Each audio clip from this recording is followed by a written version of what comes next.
కేసులో నిందితులను సిట్ అధికారులు రెండో రోజు కస్టడీకి తీసుకున్నారు. నిన్న రాజ్ కసిరెడ్డి, ధనుంజయ రెడ్డి, కృష్ణమోహన్ రెడ్డి, బాలాజీ గోవిందప్పను సిట్ అధికారులు 8 గంటల పాటు విచారించారు.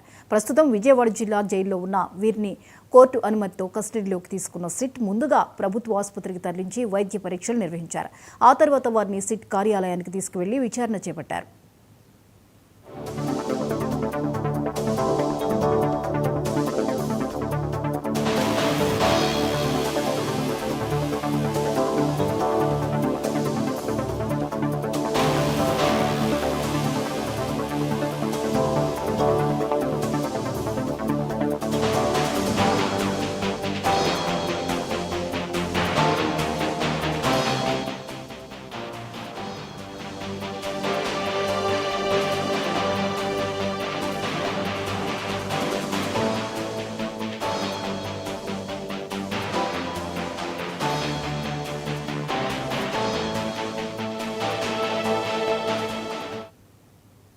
ఈ అంశంపై మరిన్ని అప్డేట్స్ ని కొండలరావు అందిస్తారు. కొండలరావు, మద్యం కుంభకోణం కేసులో సిట్ అధికారులు రెండో రోజు కస్టడీకి తీసుకున్నట్లుగా తెలుస్తోంది. వివరాలేంటి?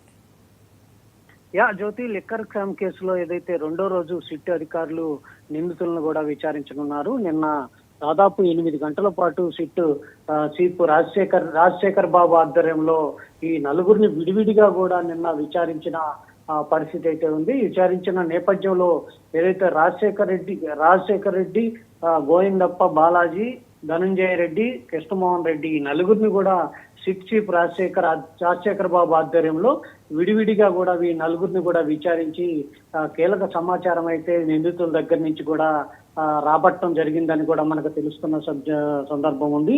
అయితే నిన్న 8 గంటల పాటు ఈ విచారించిన నేపథ్యంలో అసలు 2019 నుంచి 24 వరకు ఈ మద్యం స్కామ్ కేసులో ఎవరెవరు ఈ వెనకాల ఉన్నారనే దాని మీద కీలక అంశాలు కూడా నిన్న ఈ నలుగురు చెప్పిన సందర్భం అయితే సిట్ అధికారులు దగ్గర కీలక సమాచారం అయితే ఉంది. దాదాపు ఇలా నలుగురిని కూడా 100 ప్రశ్నలు దాదాపు అడిగినట్టు కూడా తెలుస్తున్న సందర్భం అయితే ఉంది. అయితే ఈ లిక్కర్ స్కామ్ కేసులో వసూలు చేసిన డబ్బులు ఎక్కడికి పోయినాయి, ఎవరెవరి దగ్గర పెట్టుబడులు పెట్టారు అనే దాని మీద ముఖ్యంగా విచారించినట్టు కూడా తెలుస్తుంది. ఇదే నేపథ్యంలో జగన్ ఆదేశంతోనే ఈ లిక్కర్ స్కామ్ మొత్తం కూడా జరిగినట్టు కూడా సిట్ అధికారులు నమ్ముతున్న పరిస్థితి అయితే కనపడుతుంది. న్యాయ నిపుణులు కూడా చెప్తున్న పరిస్థితి అయితే ఈ లిక్కర్ స్కామ్స్ కేసులో ఎవరైతే ప్రధాన నిందితులు ఎవరైతే ఉన్నారో వాళ్ళకి ఖచ్చితంగా శిక్ష పడుతుందని కూడా చెప్పడం జరిగింది. సిట్ అధికారులు కూడా ఈ ప్రధాన నిందితులు ఎవరు అనే దాని మీద కూడా ఈ రోజు కీలకంగా ఈ నలుగురిని కూడా విడివిడిగా ఈ రోజు కూడా విచారించి అసలు ఈ వెనకాల ఎవరెవరు ఉన్నారనే దాని మీద కూడా విచారించి ఒక నివేదిక అయితే ఇవ్వనున్న నేపథ్యం అయితే ఉంది. దీంతో పాటు ఏదైతే ఈ నలుగురు నిందితులు ఉన్నారో ఈ నలుగురు నిందితులకు సంబంధించి కుటుంబ సభ్యులు కూడా బ్యాంక్ అకౌంట్లు కూడా ఈ సిట్ అధికారులు తనిఖీలు చేసే సందర్భం కూడా కనపడుతున్న పరిస్థితి అయితే ఉంది.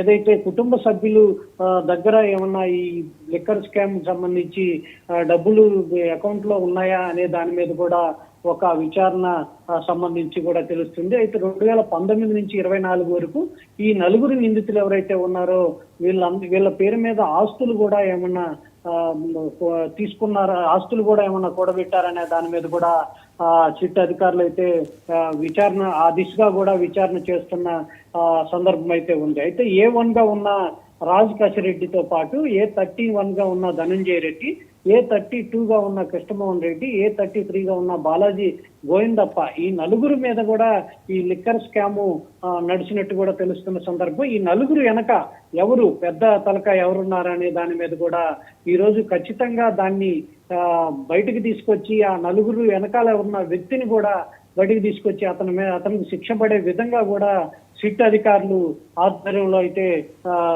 సీరియస్ గా ఈ విచారణ అయితే కొనసాగుతున్నట్టు తెలుస్తుంది. Jyoti, right, thank you Kondalarao.